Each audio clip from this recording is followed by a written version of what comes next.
Hi, my name is Tyler Wickard. It is 7/12/2021. This is a speech about farming. I usually start out the day first thing in the morning. Usually, most mornings, feed cows anywhere from cube to hay. Certain times of the year during the summer, it's just cube.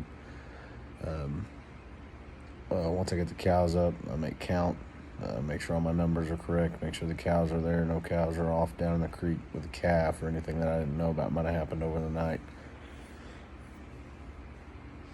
I live in the city. My cows are in Duncan, so they're about an hour away from me, but they're on family land, so they're watched over pretty well.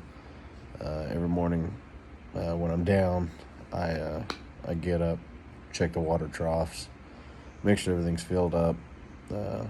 There's two sections of property that my cows are on. The biggest property has ponds on it, so I don't ever really check the water troughs on that one.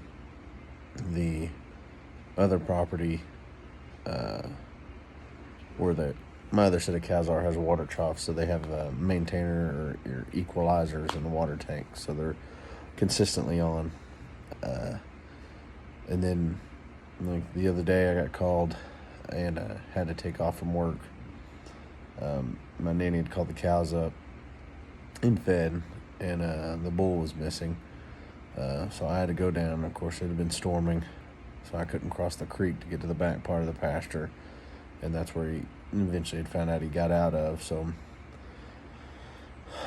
fired up the Rhino and went on to another person's property, Jimmy Bethany, that butts up to the property of my grandparents, and drove around for several hours trying to figure out where exactly he got through.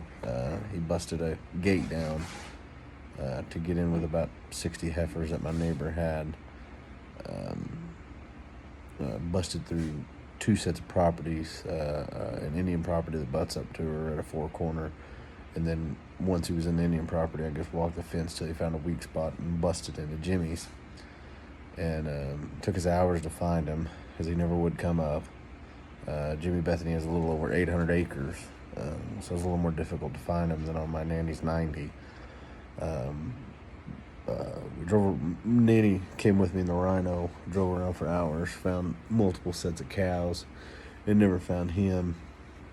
And then towards the end of the day, he finally decided to pop up on the front section of Jimmy's with his heifers, which nobody would have assumed he would have made it that far, but he did. And to resolve the problem, I ended up having to call a friend of mine named Big Al that uses horses, and he came out with his trailer and horse, and $150 later roped my bull, and after he took out another two gates and about pulled the horse down, because he's about a 1,900 pound bull, 19 and a quarter, I think is what he weighed at the vet last time he got his vaccinations. And got him loaded in the trailer finally. Ended up having to move him to another piece of property that it butts up to land, but there's no cows near it to get him riled up. So he got taken away from his big land and all his cows to a smaller pasture with fewer cows, mainly heifers. And then to resolve the problem, I had to go over there and fix the three gates he tore down. Two of them were mine. One of them was not. No, two of them were not. Two of them were mine. He tore down four gates and tore down one set of fence, so I had to re-stretch fence. So I'm hoping by moving him over to another pasture, which is only 20 acres, that he will not be able to get out again, which really puts a kink in all my farming or my cattle breeding, because now I have to wait till the winter and transfer all the cows over to him and let him breed. But that thing, it's happened a couple times, so it's pretty normal that bulls get out. Once bulls catch scent of another cow that's in heat, a gate or a fence doesn't stop them.